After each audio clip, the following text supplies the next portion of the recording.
Bonjour à tous, je savais ce jeudi que Monsieur Chappet avait visé la course, il en avait deux, j'ai bien fait le papier des deux, et pour moi c'était un soleil, Népalais était supérieur sur le papier avec une expérience quintée, et résultat c'est le tocard qui gagne du même entraînement.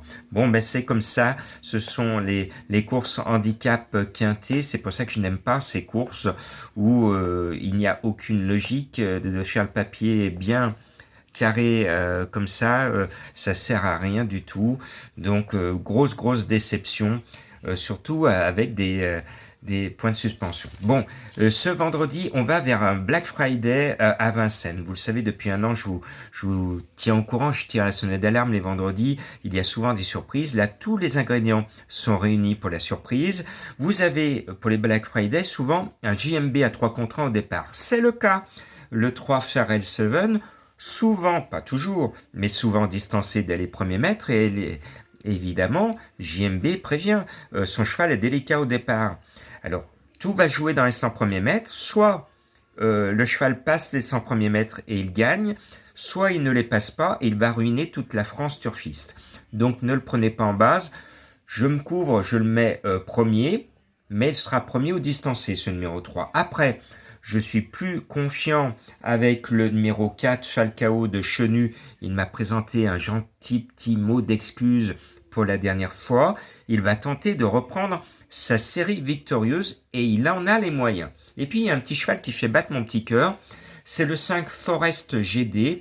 Je l'aime bien et il est sur la montante. Je crois qu'il va faire quelque chose de très bien. Et je suis un fan de son entraîneur-driver Tony Lebelair qui mène peu mais toujours bien.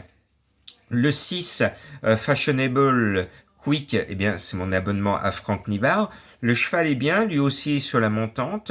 Je crois qu'il devrait entrer au minimum dans les 4. Et vous le savez, avec Franck Nivard, il est toujours capable de gagner une telle course. Et puis, j'ai une grosse trouvaille. Ça fait y être mon coup de cœur. C'est le 15 Fuyard de Ballon, parce que je suis un fan, et vous le savez, de Johan Le Bourgeois. C'est son engagement du meeting, il est le plus riche, déféré derrière, plaqué devant, Johan Le Bourgeois. Je pense qu'il vaut beaucoup mieux que ses dernières déceptions. Et puis, le 8, Fred Duguerret et le 9, Feeling Paco restent tous les deux sur un joli succès. Tous les deux ont monté en puissance sur cette victoire. Tous les deux ont une chance tout à fait régulière. Vous voyez, la course est très ouverte. Et puis, lorsqu'il a couru son premier quintet, je l'ai poussé à fond, j'ai même transpiré tellement il était laborieux pour finir à distance des premiers cinquièmes d'un quintet alors que c'était mon coup de cœur. Donc je me dois de lui rester fidèle. C'est le 10 Fogo Pico parce que j'aime bien son nom. Je l'ai mis un peu bas parce que je sais il aime Vincennes, mais il s'est beaucoup donné depuis le début de l'année. Il manque de fraîcheur, ça s'est vu la dernière fois puisqu'il a raté la victoire, et il va tomber contre des chevaux qui se sont un peu plus préservés pour le meeting d'hiver. C'est pour ça qu'il est bas dans ma sélection, mais s'il est là, je serai heureux, mais s'il n'est pas là, ça sera à cause de tous ses efforts répétés. Malgré tous mes efforts à moi, je n'ai pas pu mettre le cheval de Madame Colombo, le 11 Feeling Boy, qui a une chance d'être à l'arrivée.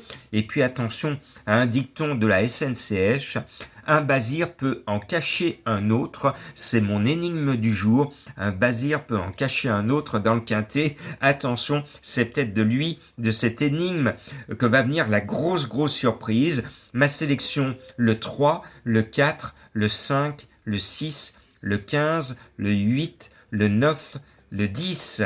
Allez, bonne chance et prenez votre billet de train.